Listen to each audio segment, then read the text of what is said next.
আজকে এসেছি গ্রাম হাই স্কুলে পক্ষ থেকে আমাদের দশম শ্রেণী এবং দ্বাদশ শ্রেণীর ছাত্রছাত্রীদেরকে নিয়ে এক্সপোজার ভিজিটে আমরা এসেছি ঘোড়ইঘাট মনসুকা ঘোড়ইঘাট সুইচ গেটের এবং তামিল্লা খালের এবং ঝুমি নদী এই দুটোর যে সংযোগস্থল এখানে একটি সুইচ গেট এবং সেই সহ একটা ব্রিজ তৈরি হচ্ছে।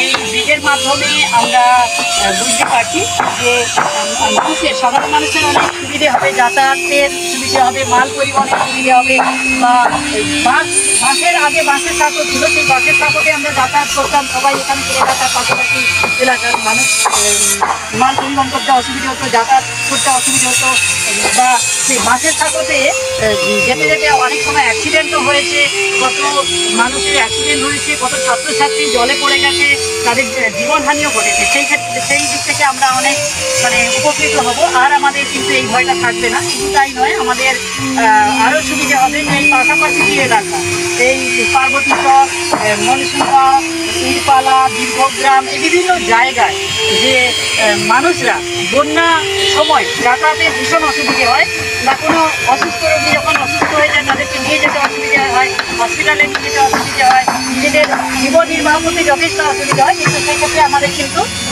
এই যে পোলটা হচ্ছে সেটা কিন্তু আমাদের সুবিধা হবে। শুধু তাই নয়, যে আমাদের প্রতিরক্ষার ক্ষেত্রে কোনো কারণে দেখা গেছে যে মানুষ যখন অসুবিধে পড়েছে, প্রতিরক্ষার ক্ষেত্রে ত্রাণের ক্ষেত্রে সুবিধা হবে। সেটা ঢালাই হয়েছে, এই এখানে সামনে একটা ঢালাই করছে বা সেদিকেও ঢালাই করছে কেন? একসঙ্গে অনেক জল চালাতে হবে, জলের উপর বেড়ে যাবে, তখনই কিন্তু গর্ত হয়ে যাবে। সেই গর্ত রোধ করার জন্য কিন্তু ঢালাই করা, ঠিক আছে? যাক, সেদিকেও করা হয়েছে, দুদিকের গেটের ক্ষেত্রেই করা হয়েছে, যাতে জলটা ছাড়ার পর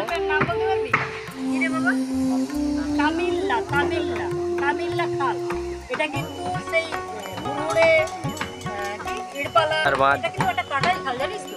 এটা একটা সরকারি খাল। কিন্তু ঝুমি নদীটা কিন্তু ওটা শিলাবতী নদীর একটা উপশাখা।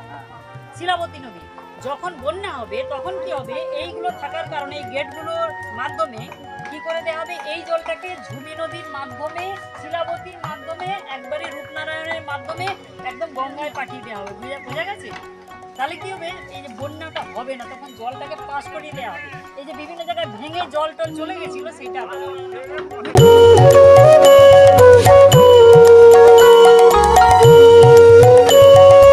পৌঁছে গেছি মৃগাঙ্ক দে মহাশয়ের কাছে। উনি যে ভগবতী সেতু তৈরি হচ্ছে, এই ভগবতী সেতু তৈরির দায়িত্বে রয়েছে, উনি এই সেতু সম্পর্কে কিছু বলছেন। ব্রিজ কমপ্লিট হয়ে গেছে, শুধু খালি এক্সটেনশন জয়েন্টটা আছে, বাকি পুরো ব্রিজ কমপ্লিট হয়ে গেছে। এবার অ্যাপ্রোচ রোজ হলেই রাস্তায় এখনো বলা যাবে না যে কতদিনের মধ্যে রেডি করে বলবো আমরা, যতক্ষণ পর্যন্ত আমাদের একটা কন্ট্রাক্ট যেভাবে ছিল সেই পিরিয়ডের মধ্যে তো এটা অলরেডি ডিসাইড হয়নি।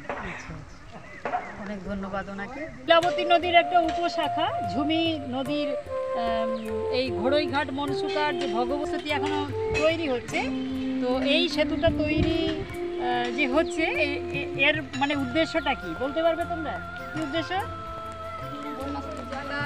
যাতায়াত পরিবহন ব্যবস্থা মানুষের মানে এপার ওপার হতে সুবিধে হবে। আর কি হবে, মাল পরিবহনের সময় বন্যা এলাকা যেহেতু ত্রাণ দিতে সুবিধে হবে। আর যোগাযোগের সুবিধে বা বাসের সেতু ছিল সেটা বারবার ভেঙে অনেকবারই অ্যাক্সিডেন্ট হয়েছে, তার থেকে আমরা মুক্ত হতে পারবো। সাধারণের এই এলাকার অর্থনৈতিক উন্নতিতে এই ভগবতী সেতু বিশেষ ভূমিকা পালন করছে, তাই না? এই ভগবতী সেতু এখন নির্মীয়মান, এখনও তৈরি হচ্ছে, তো কমপ্লিট হতে এখনও সময় লাগবে।